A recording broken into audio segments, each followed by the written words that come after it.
What is going on, guys? I'm with the Moose, and today I'm bringing another episode of Ghost Dissected. Today we're going to be breaking down the Agility perk. Now, this is a perk that we've seen in many different Call of Duties since about Modern Warfare 2.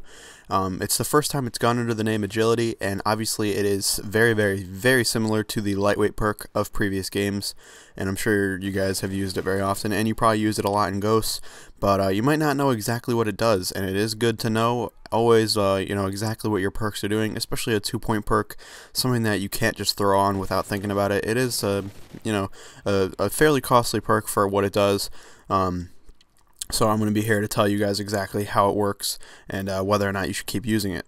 So let's first talk about what agility actually does. It makes you move 7% faster.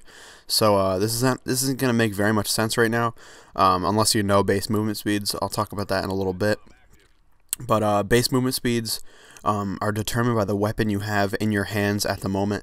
So let's say you have an SMG in your hands and you picked up an LMG and it's on your back as your secondary weapon now. The base movement speed you have at that time will be determined by the SMG you have in your hands.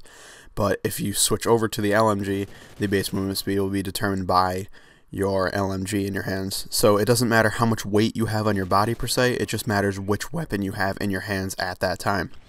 So now let's get on to base movement speeds of every single weapon type in the game. The assault rifles have a base movement speed of 90%. This will obviously make agility take this to 97%. This is very quick for an assault rifle.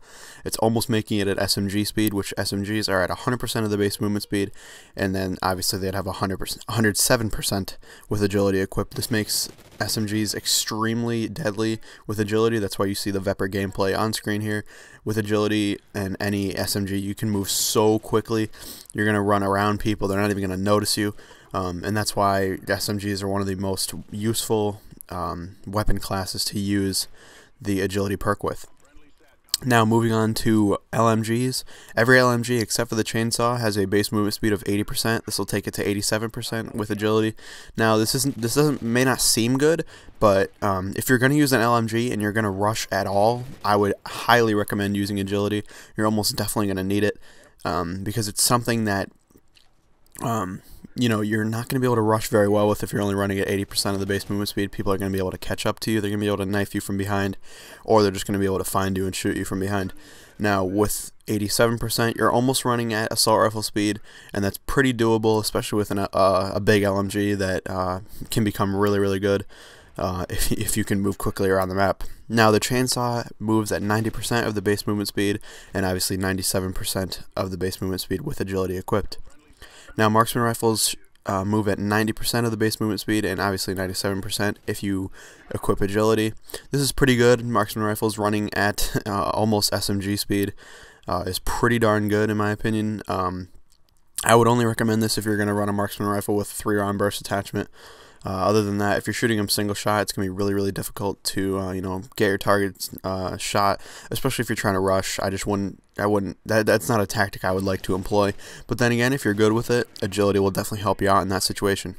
Now, there are 2 sniper rifles that move at 85% of the base movement speed, and obviously 92 if you equip agility. Those would be the L115 and the VKS. So obviously this means the USR and the Lynx have some special movement speeds. The USR will move faster than normal at 90% and obviously 97% with agility equipped. This makes it for a very potent quickscoping class, or at least a aggressive sniper role.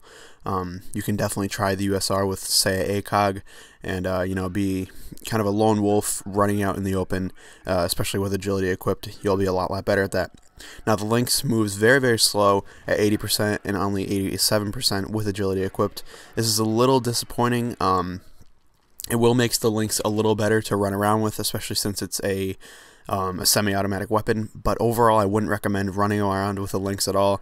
You really feel the slowness of your movement speed. At least I have whenever I've used the Lynx, and I would just recommend against that. Now, shotguns shoot at 100%, or not shoot at, they move at 100% of the base movement speed, and obviously 107 with agility equipped. This again, just like SMGs, very good, makes them a lot better. Now the Riot Shield, interestingly enough, moves at 80% of the base movement speed and obviously 87% with agility equipped. I would recommend this highly on the Riot Shield if you're ever going to use it. I would recommend against using the Riot Shield because I don't think it's very good, but if you're going to use the Riot Shield, I would recommend using agility. You'll move a little bit quicker around the map, hopefully be able to get a few more bash kills. Now the handguns move at 100% of the base movement speed and obviously 107% with agility equipped. This is a lot better. If you're going to run around with a handgun, it's worth noting. Now combat knives also have the same exact movement speed as handguns and SMGs and shotguns at 100% and 107% with agility equipped. Really, really good. Something to keep note of. The combat knife won't run faster than anything, but it'll run faster, or won't be the fastest, I should say, but it will be tied for the fastest with a lot of other weapon classes, which is really, really good and something to keep note of. So that's all I got for you guys. Hopefully you guys did enjoy the episode. I know it was kind of fast and hard hitting. Thank you guys for watching, and I'll see you later.